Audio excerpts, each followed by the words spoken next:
हाँ, यह कहानी है एक ऐसे आदमी की जो ईमानदारी को अपना धर्म मानता था और भ्रष्ट समाज के सामने भी झुकना नहीं जानता था। एकल ऐसा दरोगा जिसने नमक के दाने में भी न्याय की महक खोजी। साल था 19वीं सदी का, जब भारत पर अंग्रेजों की हुकूमत थी।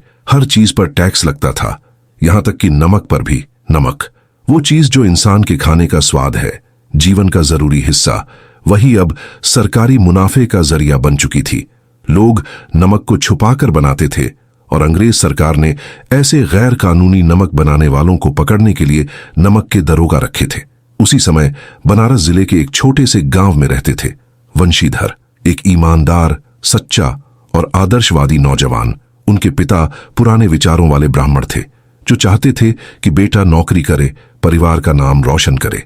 काफी मेहनत और पढ़ाई के बाद वंशीधर को नौकरी मिली, नमक का दरोगा के रूप में। लेकिन वंशीधर ने नहीं सोचा था कि यह नौकरी सिर्फ कानून की रक्षा नहीं, बल्कि भ्रष्टाचार की परीक्षा भी बनेगी। पहले दिन ही थाने के मुंशी ने धीरे से कहा, दरोगा जी, जरा समझदारी से काम कीजिएगा, यहां सब कुछ कागजों जैसा नहीं होता। वंशीधर मुस्कुरा दिए। कानून सबके लिए बराबर है, उन्होंने जवाब दिया। उनकी आंखों में ईमानदारी की चमक थी, लेकिन उस चमक को बुझाने की साजिशें शुरू हो चुकी थीं।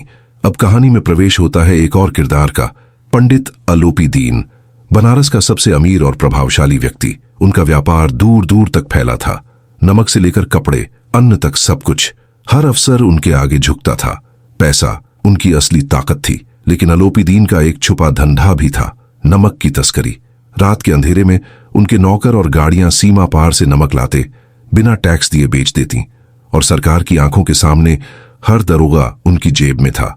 एक रात वंशीधर को खबर मिली कि कुछ बैलगाड़ियां सीमा पार से नमक लेकर जा रही हैं। उन्होंने तुरंत घोड़ा कसा और अपने सिपाहियों को लेकर जंगल की ओर निकल पड़े। वंशीधर ने दूर से देखा, कई गाड़ियां सैकड़ों बोरे नमक से भरी हुई। उन्होंने घेराबंदी कर ली। वंशीधर सख्त आवाज में कहता है, रुको, सरकारी माल ले जा रहे हो। डर से कांपते हुए नौकर बोले, हुजूर, यह पंडित अलोपी दीन का माल है। वंशीधर ने बिना झिझके कहा, कानून के आगे कोई पंडित नहीं, कोई राजा नहीं। उन्होंने सारी गाड़ियां जब्त कर लीं और नौकरों को हिरासत में ले लिया। अलोपी दीन धीरे से बोला, दरोगा जी, गलती हो गई, हम तो आपकी कद्र करते हैं, ये कुछ रुपये रख लीजिए, मामला यहीं खत्म हो जाएगा। वंशीधर कड़े स्वर में कहता है, कानून के साथ समझौता नहीं होता पंडित जी, आपका माल सरकारी जब्त होगा और आप पर मुकदमा चलेगा। वंशीधर ने रिश्वत लेने से इनकार कर दिया। उनकी नजर में ईमानदारी सबसे बड़ी पूजा थी, लेकिन उन्हें नहीं पता था कि इस सच्चाई की कीमत बहुत भारी होगी। अगले दिन अदालत में केस चला। अलोपी दीन के वकील, अफसर और गवाह सब खरीदे हुए थे। वंशीधर अकेले थे, सिर्फ सच्चाई के साथ। अलोपी दीन के आदमी ने अफसर से फुसफुसाया, साहब, यह दरोगा तो पागल है, रिश्वत नहीं लेता। अदालत में गवाही तो वंशीधर के पक्ष में थी, लेकिन ताकत अलोपी दीन के पास थी। अंत में फैसला आया, पंडित अलोपी दीन निर्दोष हैं।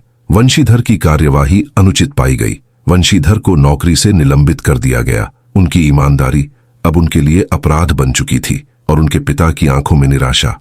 ईमानदारी, वो शब्द जो किताबों में तो चमकता है, लेकिन हकीकत में अक्सर सजा बन जाता है। वंशीधर के साथ भी यही हुआ। जिसने रिश्वत नहीं ली वो अब बेरोजगार था। पिता क्रोध में बोलते हैं, बेटा, ये कैसी नौकरी की थी तूने? कानून से नहीं, अक्ल से काम लिया होता तो आज इज्जत होती। वंशीधर शांत स्वर में बोलता है, पिताजी, इज्जत वो नहीं जो लोग दें, इज्जत वो है जो खुद को देखकर मन में उठे।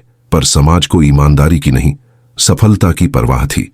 वंशीधर की नौकरी चली गई, रिश्तेदार मुंह मोड़ने लगे और लोग कहने लगे, सीधे पेड़ को पहले कुल्हाड़ी लगती है।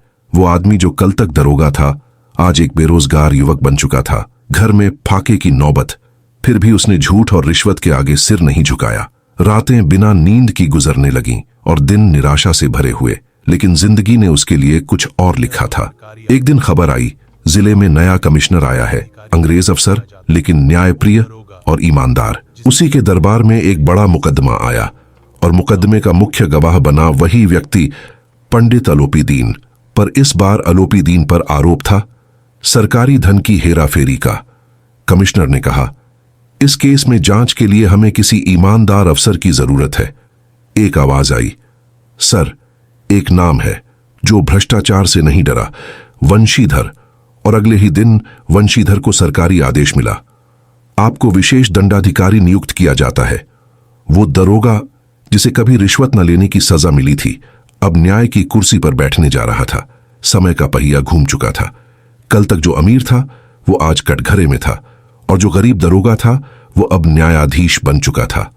अलोपी दीन घबराई आवाज में बोलता है, दरोगा जी, नहीं, अब तो साहब कहूंगा, हमसे गलती हो गई थी। वंशीधर शांत लेकिन दृढ़ स्वर में कहता है, गलती नहीं पंडित जी, वो पाप था जिसका असर सिर्फ कानून पर नहीं, समाज पर भी पड़ता है। वंशीधर ने सबूतों के आधार पर कड़ा फैसला सुनाया। पंडित अलोपी दीन को अपराधी सिद्ध किया जाता है। सरकारी संपत्ति की जब्ती का आदेश दिया जाता है।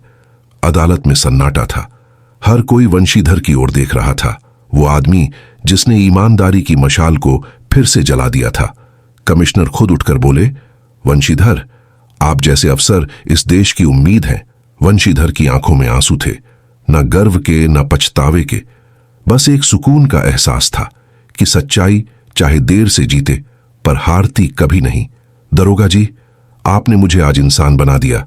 अगर आपके जैसे लोग ज्यादा होते तो ये देश पहले ही स्वर्ग बन चुका होता।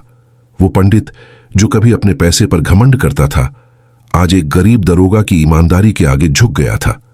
नमक का दरोगा सिर्फ एक कहानी नहीं, एक आईना है जो दिखाता है कि सच्चाई का रास्ता कठिन है, पर वही रास्ता इंसान को अमर बना देता है। वंशीधर ने साबित कर दिया कि पद से नहीं, चरित्र से इंसान बड़ा बनता है। आज भी जब कोई अफसर रिश्वत से इनकार करता है तो कहीं ना कहीं वंशीधर की आत्मा मुस्कुरा उठती है, जैसे कह रही हो, ईमानदारी की कीमत बड़ी है लेकिन उसका सुकून अनमोल।